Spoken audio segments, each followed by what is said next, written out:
Europe 1, 8h13. Europe 1 matin, Bruce Toussaint.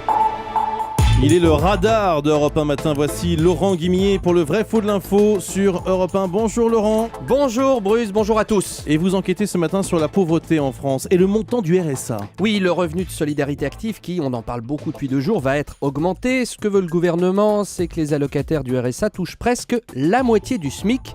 Et l'ancien ministre UMP Laurent Wauquiez lance, ou plutôt relance, j'y reviendrai, un pavé dans la mare à ce sujet. Écoutez-le, c'était avant-hier soir dans le journal d'Isabelle Millet et de Nicolas Poincaré sur Europe 1. Il y a l'allocation pour le logement, il y a les réductions pour les enfants, il y a les tarifs réduits pour l'électricité et le gaz, il y a les différentes aides pour les collectivités locales. La réalité, c'est que quand vous additionnez tout ça, vous vous retrouvez à avoir une différence qui est d'à peine 100 € par rapport à celui qui est au SMIC. Et ça, c'est pas juste. Attendez, seulement 100 € de différence entre le SMIC et les allocataires du RSA qui cumulent des aides, vrai ou faux ? C'est faux parce qu'on ne peut pas généraliser des situations personnelles. D'ailleurs, Laurent Wauquiez avait déjà sorti des chiffres à peu près équivalents. En mai 2011, il dénonçait à l'époque le cancer de l'assistanat, je cite, volet de bois vert à l'époque du président Sarkozy et de sa collègue du gouvernement Roselyne Bachelot. Oui, enfin c'est pas parce qu'il s'est fait taper sur les doigts à l'époque que c'est faux. Alors on prend la calculette. Ouais. Vous l'avez entendu, Laurent Wauquiez cite 4 types d'aides qui s'ajoutent au RSA. D'abord, l'allocation logement, c'est très important.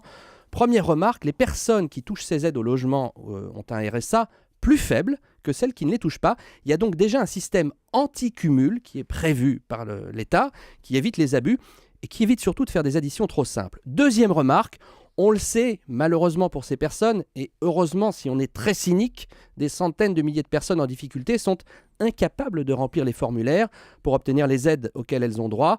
Rien que pour le RSA, l'État fait, si je puis dire, une économie de 5 milliards d'euros par an.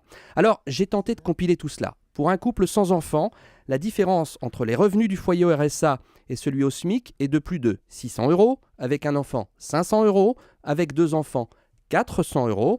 Alors oui, un couple au RSA avec 3 enfants qui cumulerait au maximum toutes les aides auxquelles il a droit et qui habite dans un département particulièrement généreux, parce qu'il y a des départements qui accordent des aides au niveau des transports, s'approcherait de quelques dizaines d'euros d'un couple au SMIC avec 3 enfants.